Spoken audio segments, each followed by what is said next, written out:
Bonjour. Bonjour, Et bonjour bonjour tout le monde. C'est super d'être ensemble ce matin. On est tous les deux passionnés par l'idée de se voir via Zoom, toute l'Église ensemble. C'est la première fois qu'on fera ça ensemble. Ça a déjà fait du bien avec le conseil d'Église ce dimanche passé de voir une petite vingtaine de frères et sœurs qui servent à tout niveau de l'Église, mais on est vraiment passionné de vous voir tout à l'heure via Zoom et de prendre le repas du Seigneur ensemble. Et bienvenue si vous êtes invité, si vous êtes parmi nous juste pour la première fois. On est une Église qui adore Jésus-Christ, qui respecte sa parole, qui essaie d'appliquer la parole déjà et tout d'abord à nos propres cœurs. Ces deux chapitres en Luc 13 et en Luc 14 sont denses. C'est défiant, n'est-ce pas, même de penser à sélectionner quelques passages, quelques versets. Qu'est-ce que tu ressens? Je voulais juste aussi dire, je sais que on est tous en confinement de nouveau. Et je pense que en mars et en avril, on a beaucoup appris de ce confinement et j'ai confiance que Dieu aussi va nous aider à continuer à grandir en tant qu'assemblée, grandir spirituellement et même à travers ces textes. Et peut-être on a besoin encore de quelques moments confinés à la maison. Il me semble que le Seigneur le pense lui. Mais je suis reconnaissante du fait que on a beaucoup acquis et beaucoup appris du premier confinement et j'ai hâte aussi de vous parler d'ici quelques minutes après le message. Voilà. Merci. Jésus disait en Luc chapitre 11 cette prière modèle, et on va tirer notre titre de ce message à travers ce passage. Quand vous priez, dites Notre Père Céleste, que la sainteté de ton nom soit respectée et que ton règne vienne et que ta volonté soit faite sur la terre comme au ciel. Le thème majeur de ces quelques chapitres, c'est le roi et son royaume. Et il y a très longtemps, cette jolie dame à côté de moi, elle avait fait une étude sur le royaume de Dieu. Et elle était si passionnée par cette pensée que Jésus, en tant que roi, il avait établi son royaume il y a des milliers d'années, et que maintenant on a la possibilité d'en faire part, mais aussi d'annoncer son royaume aux autres. Et je me souviens très bien, à la table dans ma cuisine, tu as ouvert ta Bible, tu as essayé de communiquer cette idée majeure, massif de ce que c'est le royaume de Dieu. C'était un concept dont j'avais jamais pensé, auquel j'avais jamais pensé. Et ça, c'est ce qu'on va essayer de faire en quelques minutes ce matin avec vous tous. Et Jésus va annoncer son royaume. Et bien sûr, une grande partie de ce texte nous montre comment annoncer le royaume de Dieu. Jésus est notre modèle au niveau d'évangélisation. Il est notre grand conseiller de comment être efficace dans cette tâche importante de nos jours. Qu'est-ce que tu en penses? Je voulais juste dire, je suis vraiment reconnaissant pour le fait qu'on peut parler de ce sujet ce matin parce que le royaume de Dieu, c'est un grand trésor. Merci d'être de retour. Notre chien est en confinement avec nous. Et voilà, elle est assise de moi, à côté de moi. Voilà, c'est le plus grand trésor. Et je pense que parfois on a juste du mal à en parler ou on oublie parce qu'on vit sur cette terre qu'on fait partie d'un royaume éternel et qu'un jour on va être aux cieux dans ce royaume aussi. Et donc, je pense que c'est un thème important de toucher aujourd'hui. Et on commence en chapitre 13 du verset 10 au verset 17. Jésus annonce le royaume de Dieu avec un miracle. Et si vous connaissez, si vous avez déjà lu ce texte, et j'espère que vous lisez ce texte ensemble, il y a trop de versets de lire tous ensemble ce matin, mais d'habitude, je pense qu'il faut bien relire et lire plusieurs fois avant le dimanche matin, mais il y a cette histoire d'une dame, d'une femme qui a été touchée par une maladie et pendant 18 ans, elle souffrait, elle était connue dans la synagogue et elle était une femme de foi. Et comment est-ce que tu as trouvé cette histoire avec cette dame? Oui, merci chérie. C'est une histoire qui m'a beaucoup touchée cette fois-ci. Je pense dans le passé, parfois je lisais cette histoire et j'ai vite lu et j'ai pas beaucoup tiré de cette histoire.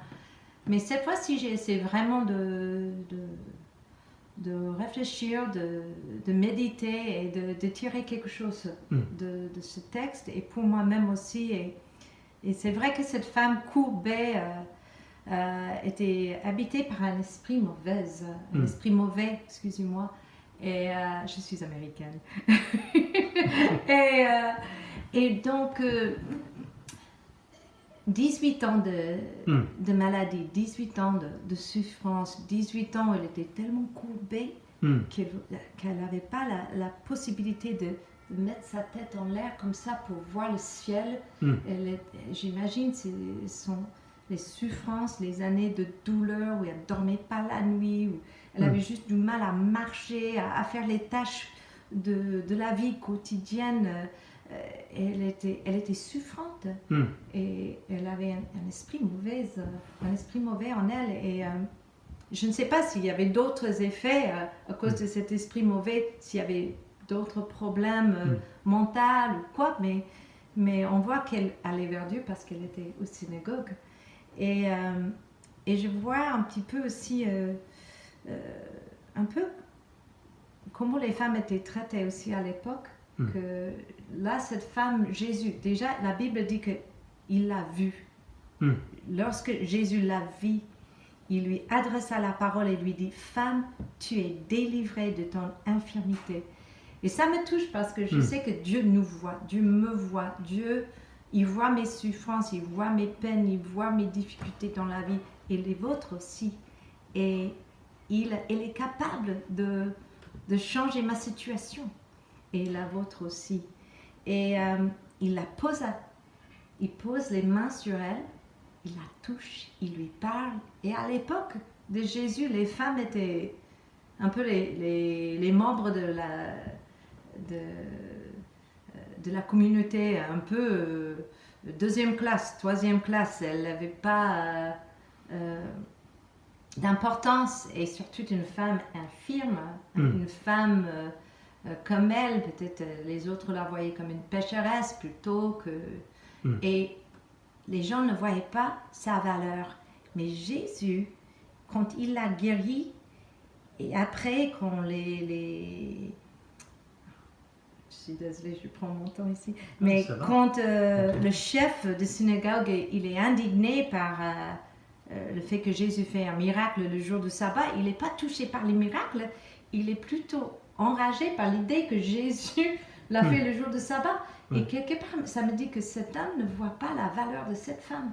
Et Jésus dit qu'elle est une fille d'Abraham. Et moi, pour moi, ça me touche parce que, en tant que femme, ça me touche que toutes les femmes, Jésus nous voit, mais aussi toutes les personnes marginalisées par la société. Jésus vous voit aussi. Et on a de la valeur à ses yeux au point que quand il l'a vue, il s'est arrêté et il a fait un miracle pour elle le jour du sabbat. Et ça me touche. Ouais, je vais m'arrêter là. C'est un super point.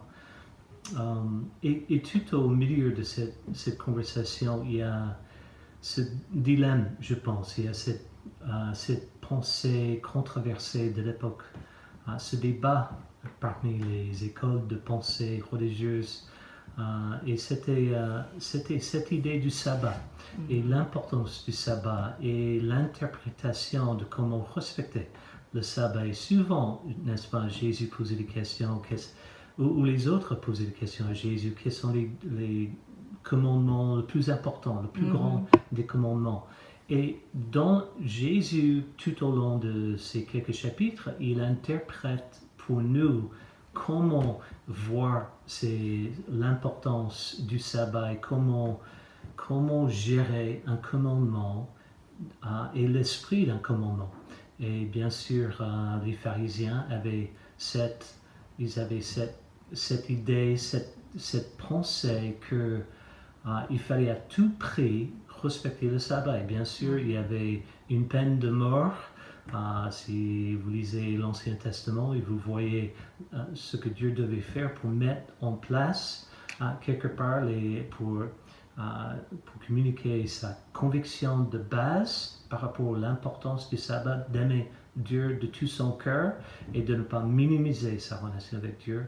Mais aussi Jésus définissait que tout au long de ces quelques chapitres, que en fait le sabbat n'était pas une excuse de faire le nécessaire avec son prochain. En fait, aimer Dieu et aimer son prochain et comme Carl disait, de répondre aux besoins qui sont tout devant nous, c'est en fait le même. Aimer Dieu a aussi un effet, une influence dans notre façon, dans nos relations les uns avec les autres. Tu as bien pensé? Oui, juste peut-être une autre pensée. J'étais en train de faire quelques recherches sur ce texte aussi et il y a un passage dans l'Ancien Testament, en Psaume 146, verset 8 à 10, qui dit, attendez, je vais chercher, l'Éternel met en liberté les prisonniers, l'Éternel ouvre les yeux des aveugles et l'Éternel relève ceux qui sont coupés. Et je sais que Jésus, à chaque fois, il fait quelque chose avec la foule, il adresse la foule. Il y a beaucoup de leçons qu'il est en train d'apporter à la foule. Et même là, il est en train de quelque part dire à travers cette situation, avec cette femme coupée, que c'est lui le Messie. C'est lui l'Éternel, c'est Dieu dans la chair. Et j'imagine aussi que ces hommes qui connaissaient la loi devaient entendre ça aussi. Oh, bravo, super pensée, super texte. Alors Jésus annonce son royaume avec cette guérison, ce miracle. Et deuxièmement, il annonce, il explique à travers deux histoires, deux paraboles, deux illustrations importantes, la graine de moutarde et puis la levure. Levure, pour faire du pain. Tu as fait du pain il y a pas longtemps. J'ai fait du pain pendant le confinement. Et il y a quelques jours, tu avais fait le pain de pizza, n'est-ce pas? La pâte de pizza. Et tu as mis ça dans le frigo. J'ai un grand souvenir. Et puis j'ai ouvert la porte du frigo et... La pâte était levée. Levée, complètement levée, qui envahissait. Ça a gonflé comme un ballon, comme ça. Et Jésus, il explique ici que le royaume est semblable et un peu comme la levure et une graine de moutarde. Et pour moi, je sais, il y a plusieurs manières d'interpréter, de voir cette explication. Qu'est-ce que Jésus a à nous dire par rapport à son royaume? Je pense que tout d'abord, le royaume peut commencer de façon pas super impressionnante, mais avec le temps et la croissance au fur et à mesure, son royaume va devenir visiblement impressionnant. Et ça c'est super important à comprendre, et je pense même il y a longtemps, il y a 40 ans, quand cette petite équipe est venue ici à Paris. Et il y avait des personnes, bon, ils sont impressionnants maintenant, mais Prad et Anne King, Anne Mayer, Shirley, Kelly, Petre et d'autres personnes, je les connaissais. Il y avait personnes qui étaient hyper impressionnantes. Même l'équipe était une petite équipe de personnes. De jeunes personnes. Et des jeunes personnes, et beaucoup moins expérimentées. Et c'est impressionnant de voir l'impact et l'influence. C'était la première église sur le continent parmi nos familles d'églises. Et maintenant, on a plus de 14 églises avec plus de 1000 disciples un peu partout en Europe de l'Ouest. Et ça continue à grandir de jour en jour. Et je sais non seulement en Europe, mais dans le monde entier. Et dans le monde entier. Mais je pense à notre équipe, peut-être pas très grande de Bordeaux, et que ça va aussi commencer petit à petit comme une graine de moutarde avec juste un Étienne ou un Annick ou un Roxane ou un Damien ou un Megan ou Erika ou plein d'autres. Et ça va pas être impressionnant au départ, mais avec le temps, avec le travail de Dieu, la puissance de Dieu, son royaume, ça roule comme ça marche comme ça. Mais non seulement qu'il y a une croissance visible et externe qui se fait, mais aussi une croissance interne, une croissance invisible. Et je pense que ça, si vous êtes chrétien depuis des années maintenant, vous avez déjà ressenti l'influence, l'impact de son royaume, son attitude, du fait que Jésus soit Seigneur de votre vie et tous les aspects de votre vie. Quand on fait de Jésus Seigneur de sa vie sentimentale, ça change tout, comme nous, notre relation. Quand on fait de Jésus le Seigneur de son temps, ça change notre façon de donner, d'organiser notre semaine, de nos relations, que ça change notre manière de mettre en priorité certaines personnes et certains individus et ça bouleverse, n'est-ce pas? Le royaume va avoir un effet important, une croissance invisible interne. Qu'est-ce que tu en penses? Je veux peut-être juste ajouter que je sais pour moi, cette idée d'être son disciple, c'est aussi de veiller sur mon propre cœur toujours et de permettre que la parole de Dieu veille sur mon cœur. Et quand je lis la Bible, c'est pour mon cœur en premier et pas pour les autres. Et après, j'aurais peut-être quelque chose à dire aux autres parce que je l'avais appliqué à mon propre cœur. Et je pense que ça, c'est super important de laisser pénétrer à mon propre cœur. Et je sais que, si je peux dire, être quelqu'un qui est croyant depuis longtemps, moi, Jésus s'adresse souvent aux personnes religieuses, les chefs, les pharisiens, les gens qui avaient une bonne connaissance de la parole. Et c'est souvent à eux, il dit que vous n'allez pas entrer, vous qui avez la connaissance, vous qui suivez les lois, vous, et même dans ces textes ici, on voit qu'il s'adresse à eux et leur cœur dur. Et je sais que pour moi-même,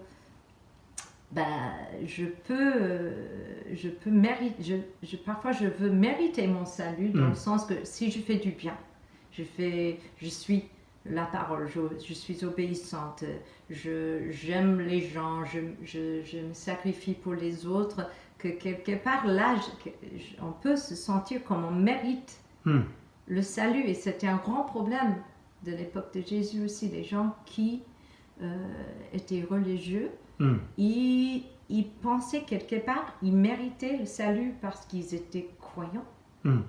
Et ça, c'est le travail de chaque personne qui est déjà croyante, de travailler son cœur, de garder ce cœur doux.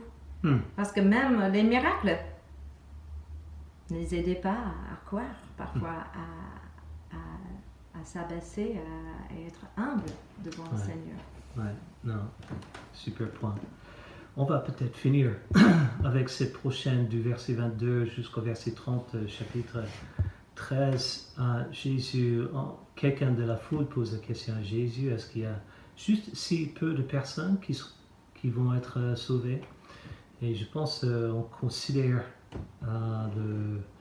notre société, notre entourage, le nombre de personnes qui ont fait de Jésus Seigneur de leur vie, et on peut aussi avoir l'impression que, waouh, il n'y a pas beaucoup de personnes qui comprennent, qui croient au roi, qui comprennent le rôle de son royaume, qui se soumettent quelque part à ses commandements, à son autorité dans leur vie, et on se pose la question. Et Jésus dit à cette personne, il donne quelques conseils tout de suite, il dit, bon, il faut que vous fassiez, il faut qu'on fasse tous nos efforts.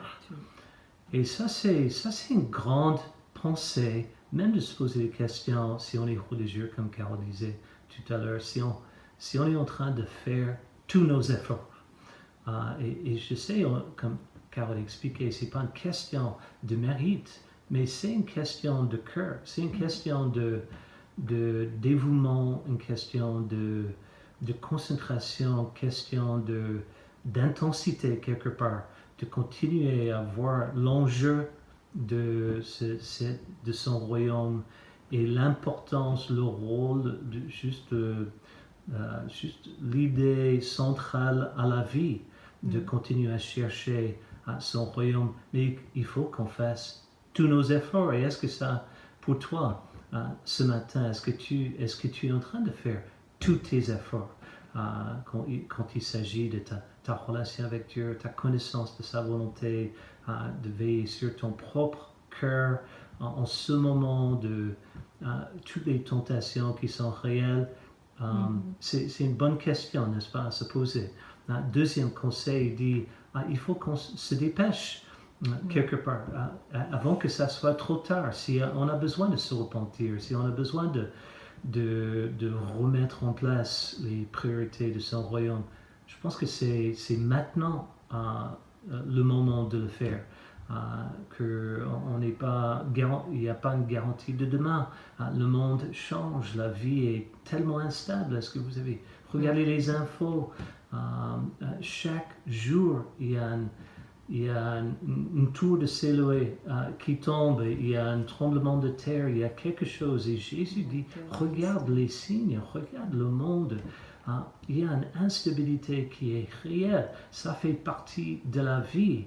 Et on doit quand même se dépêcher à chercher, à connaître, à comprendre, et juste rétablir sa relation avec le roi. Tu as une pensée là? Oui, juste que dans ce temps un peu instable avec le Covid, les actes de terrorisme sur le sol français et toutes ces choses, peut-être nos vies sont un peu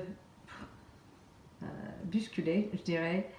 Je sais que pour moi, j'ai vraiment besoin de Dieu déjà, mais qu'il apaise mon cœur et encore de me tourner vers lui et de lui donner tout, de lui dire que c'est lui qui est en contrôle et toutes choses coopèrent au bien, et Dieu va, voilà, il va non seulement nous sauver, mais entre-temps, je pense maintenant, pendant cette épreuve, il est là pour nous épauler. Et je pense que quand on lui donne tout, c'est pas encore ça qui nous sauve, c'est son amour, et je pense qu'on doit continuer à se rappeler de ça même pendant cette épreuve, que Dieu est avec nous. Et voilà, je m'arrête là. Non, il y a tellement de choses à dire. Il finit à cette partie du passage en disant il faut qu'on ait une relation réelle. On ne peut pas se dire bon, j'ai une compréhension de Jésus, j'ai quelque part des infos par rapport à Jésus, j'ai à un moment donné j'ai croisé un croyant ou un disciple de Jésus, et j'ai ouvert ma Bible une ou deux fois. C'est beaucoup plus que ça. C'est pas une question de juste c'est une relation réelle, personnelle, ce qui va finalement faire toute la différence. Jésus doit être son roi, ton roi, et son royaume doit être la priorité centrale de la vie. Il continue, il raconte plusieurs paraboles en essayant de défier toutes sortes de personnes. Et au chapitre 14, il défie les gens religieux, comme Carl disait tout à l'heure. Il a beaucoup de choses à dire pour nous par rapport à notre même superficialité parfois de mettre en priorité juste des habitudes religieuses au lieu de l'essentiel de son évangile, de son royaume. Il parle à ceux qui sont plutôt arrogants ou orgueilleux. Il y a qui cherchent des places privilégiées quelque part. Il parle aux riches, ceux qui sont motivés par un intérêt plutôt pour soi-même, d'influencer les autres parce qu'on va profiter des autres. Il vise aussi les arrogants, ceux qui n'avaient pas le temps de considérer son royaume, qui se faisaient des excuses, les excuses pas super réelles quand même.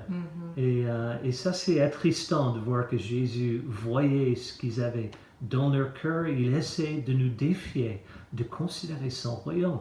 Et ça, c'est le rôle qu'il nous donne aussi en tant que disciples de Jésus, en tant que sujet de son royaume, notre roi, de continuer à annoncer son royaume, de continuer à expliquer aux autres l'urgence, l'enjeu, l'importance de son royaume, et que nos jours sont comptés quelque part. On a tous une vie très courte dans laquelle on peut répondre à son évangile. Une dernière pensée? Aussi pour toutes ces personnes qui avaient des excuses pour pas venir, je pense qu'on peut souvent avoir des excuses pour pas prendre du temps avec Dieu, pour examiner nos cœurs. Je sais que ça fait peur même de s'examiner parfois, parce que ça veut dire si on s'examine, peut-être il y aura quelque chose à changer, et sûrement il y aura quelque chose, mais de comprendre que encore on est aimé par Dieu et notre valeur vient de lui et pas de nos actions. Mais je pense aussi quand on fait beaucoup d'excuses, ça montre aussi où sont nos priorités. Et là, Jésus demande qu'il soit la priorité de nos cœurs, dans nos cœurs, et que nos cœurs soient dévoués à lui. Comme toi, tu veux que je sois dévouée à toi, et que je ne fais pas d'excuses pour ne pas être avec toi, passer du temps avec toi, avec les mêmes choses avec les personnes. On veut avoir une place prioritaire dans la vie de notre époux, de nos proches, Dieu aussi. Pour avoir une telle relation, c'est essentiel. Et pour qu'on soit vraiment sur le chemin de Dieu, il faut qu'il soit la priorité et qu'on continue à s'examiner. Merci beaucoup. Alors peut-être on s'arrête là. Que ton royaume vienne, que ta volonté soit faite. Ça c'est le thème, l'idée de ce matin. Jésus, notre roi qui annonce son royaume. Bon dimanche. Bon dimanche. Et à tout de suite au Zoom. Ciao. Ciao. Voilà, merci John et Carole pour ce message. Et je trouve que c'était vraiment un super message. Pourquoi? Parce qu'il y avait un principe biblique, il y avait une expérience personnelle et il y avait une attente. Le principe biblique, c'était pas si facile que ça.